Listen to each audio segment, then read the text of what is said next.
Hey everyone, my name's Ty with Ty Made It, and today I'm going to show you how to install a whole house fan. Now, before we get started, I just wanted to let you know I did a bunch of research on whole house fans and companies, and at the end of the day, I found quietcool was going to be the fan that I was going to install. They're made in the USA, they have a 15-year guarantee, and they have really great reviews. So after I was done doing my research, I reached out to them and see if they wanted to partner up, in which they did, which is great. They did supply this for free, but it would have been what I was going to install regardless. Now, this is going to help our house a lot because it's 2 stories, and our house gets really hot. Even if your house isn't 2-story, this would be beneficial for your home. But since our house is 2 stories, the heat rises and then the attic gets really hot as well. So what we'll do is we'll turn this on when it's cooler outside than it is upstairs, and it will pull fresh air in through the windows that we open up downstairs and upstairs and replace the hot attic heat with fresh, cool air. And that should help keep our house cooler and thus reduce electric bills and overall be beneficial for our home. So with that in mind, let's unbox it, take a look, see what's inside, and get to installing.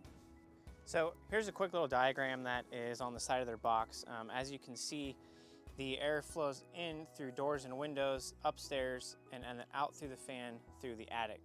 So you just open a few windows downstairs, turn on your quietcool fan, and adjust the speed. And there's also a timer, and then it pulls in fresh air and pushes out hot air. Okay, so inside the box here, you'll see there are instructions, which talk about air venting for the attic. We'll save those for later. And then next up is this grate that goes over the air register in the ceiling. It's very well made. And then next up, you'll see this is the actual unit. It's actually really slinky-like, and I'll show you more once we get that upstairs. So for now, let's work our way up there.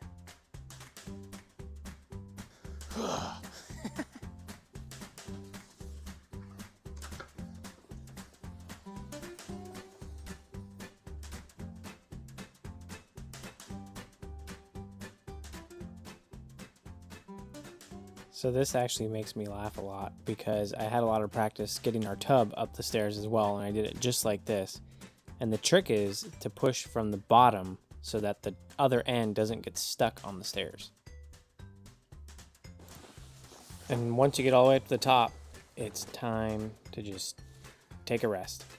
Now it might look like I am directing an airplane on where it should land and the proper precautions you should take if you're trying to exit the airplane. But in reality, I'm trying to explain how the airflow is going to come up from downstairs, up through the attic, and then it is going to blow the air out of the house. This unit comes with a template, and in this case, it's 14¼ wide by 30¼ long. And I'm going to take this template up into the attic and use it to mark the corners. And I'm going to use an awl, which is like a metal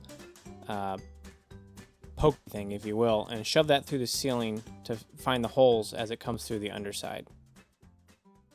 So I'm getting ready to go up into the attic, and I need to install some wiring to provide electrical to the whole house fan. Okay, so what you see here is I wired up a receptacle while I'm not in the attic. This will keep me from being up there and getting hot for too long. I've put in some 14 gauge Romex and cut it to length, leaving a little bit extra. I measured while I was downstairs, and in the attic I know where I have a junction box where I can tie all this in and where the old fan was already installed. And by old fan, there used to be an old gable end fan upstairs, which you'll see here in a little bit. So this is where the entrance to my attic is, and then once we're up there, this is basically what it looks like. So I've cleared a path to get over to the end of the house where the gable end is at. And what you'll see here is that there used to be a gable end fan installed here in this opening, and it used to connect an electrical into this junction box. So for now, I'm going to connect into this junction box and install my receptacle with the Romex wire that I cut downstairs and pull it over to where the new fan is going to get located, back towards where I came in that direction. Now while I'm up here, I'm also going to install a receptacle in this junction box, so when I install the new gable end fan, I can just plug it in at this location. So I'm not going to go into the details of how to do the electrical here, but basically after the electrical connection is made and the new receptacle is put in with the cover plate, that's what it looks like. I just kind of going through and making sure I have electricity at my receptacle for the gable end fan, which will get installed later, and then also in the receptacle that I created for the whole house fan. And that beep indicates that we have power. So this is the location where I'm going to cut the hole, and you'll see here in a second where the template that was downstairs is going to get placed. Now as you can see, I'm taking that awl and shoving it around the corners of the cardboard through the ceiling, and down below I'm lining the cardboard up with the holes that I poked all the way through the ceiling, taking my sheetrock knife and cutting out a rectangle to create the cavity for the air return to get installed into. So earlier when I had this box out front and I said it looks like a slinky, this is exactly what I mean. It literally comes out and looks like a giant slinky. It's pretty cool that all that gets stuffed into that box. And as you can see, I'm still practicing my high jump, but I still have a long ways to go if I'm going to win any competitions.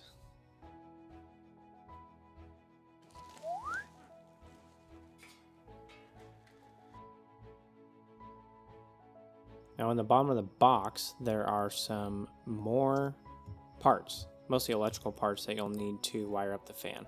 So make sure to get those out of the box. One of the things the instruction says to do is to plug it in and make sure that the fan spins freely. Oh yeah. Wow. That thing really blows. Oh, it feels so good.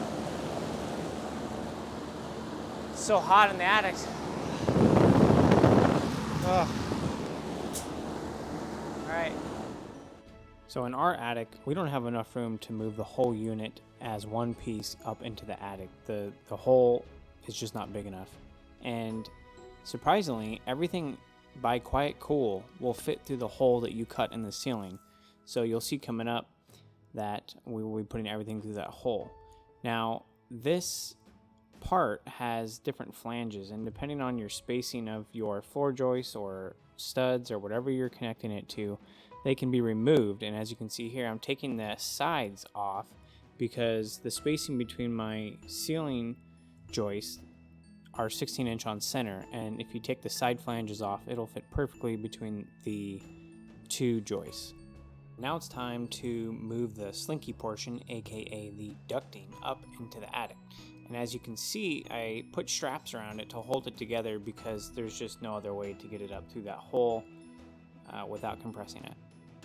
Now you can't see who this is in the video, but this is Ted, and Ted works with quietcool, and he was nice enough to come out and show me how some of the electrical on the fan works. So what he's doing now is he's removing this existing electrical box off the side of the housing on the edge of the fan, and he's going to install the 3-speed receiver, which is this black box you see now, and that will communicate wirelessly to the controller, which you'll see coming up. Here's a little bit closer look at that black box that I was telling you about, and Ted is just finishing up the electrical here, connecting all the same colors. There are instructions that go along with this box depending on the model you have and the speeds that you're using. Everything gets wired up a little bit differently, so you have to pay attention to that. But once this box is closed up, we can move on to the next step. And one last thing before we move on to the next step is we want to make sure that it works.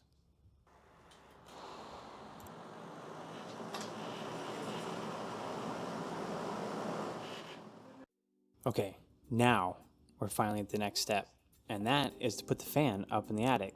And as I mentioned earlier, quietcool really put a lot of thought into how to install this if the only access is through the hole you need to install the unit.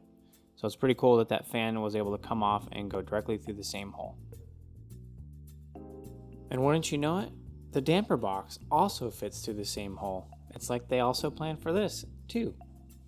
Since the damper box is the last thing to go through into the attic, I'm now lowering it into place. And you can kind of see on the long ends of the damper box here why it was important to remove those flanges, because the sides are flush with the 2x6 floor joist that you can kind of see up here in the attic.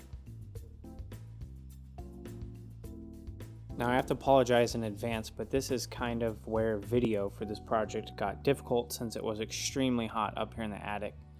But basically what we're doing is we're taking the ducting and putting it back on the damper box. So I did have to pull it out of that hole that I originally set it in, but we're wiggling that down on there and reconnecting it. Now you can't see much of this, but basically we're trying to figure out where to hang the whole house fan from.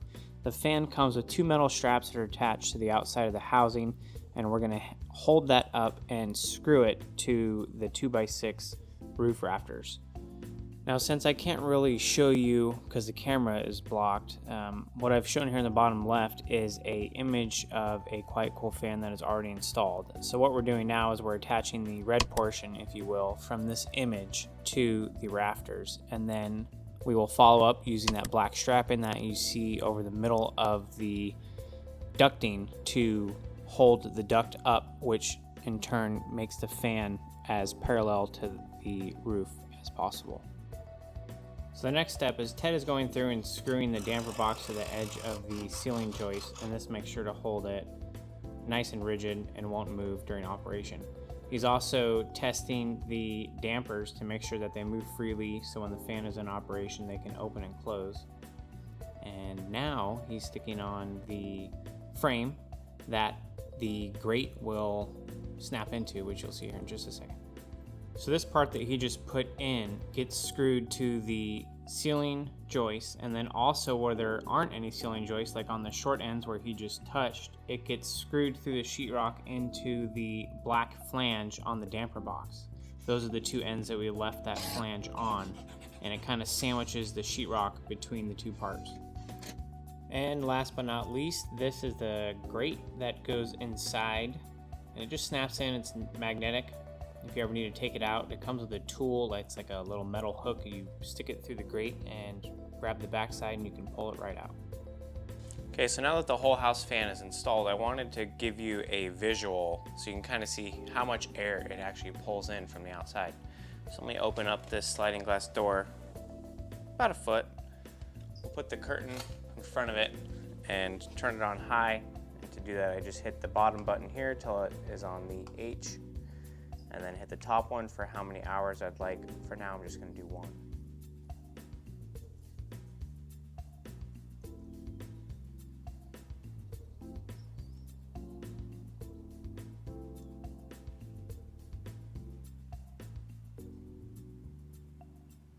And now for some dramatic scenes using fog.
All right, everyone. I hope in those last scenes that you were able to really see how the smoke is removed from the house by turning on the whole house fan. It's just kind of another visual that I thought added some value to really get a good understanding of how effective it is at bringing in cool air from the outside. Over this last summer, we've been using the whole house fan, and we've noticed a huge difference in how long our air conditioner turns on during the day. Running the whole house fan at night, bringing in the cool air from the outside, cooling down the attic has really reduced the amount of hours that we spend cooling the house. The next day, when it starts to warm up and the attic is a lot cooler than it was prior to installing a whole house fan, it allows the attic a lot more time to heat up before the AC needs to turn on. So we have noticed a huge difference in that. And if you've gained value out of this video and you think I've earned your subscription, do me a favor and hit that subscribe button below and hit that notification bell. It'll let you know when I put out new videos. And in the future, I'm going to be making more videos anywhere from art to furniture to DIY stuff around the house. I kind of do a little bit of everything, and hopefully some of you can find value in things that I'm doing. So thanks again for watching, and I'll see you on the next one.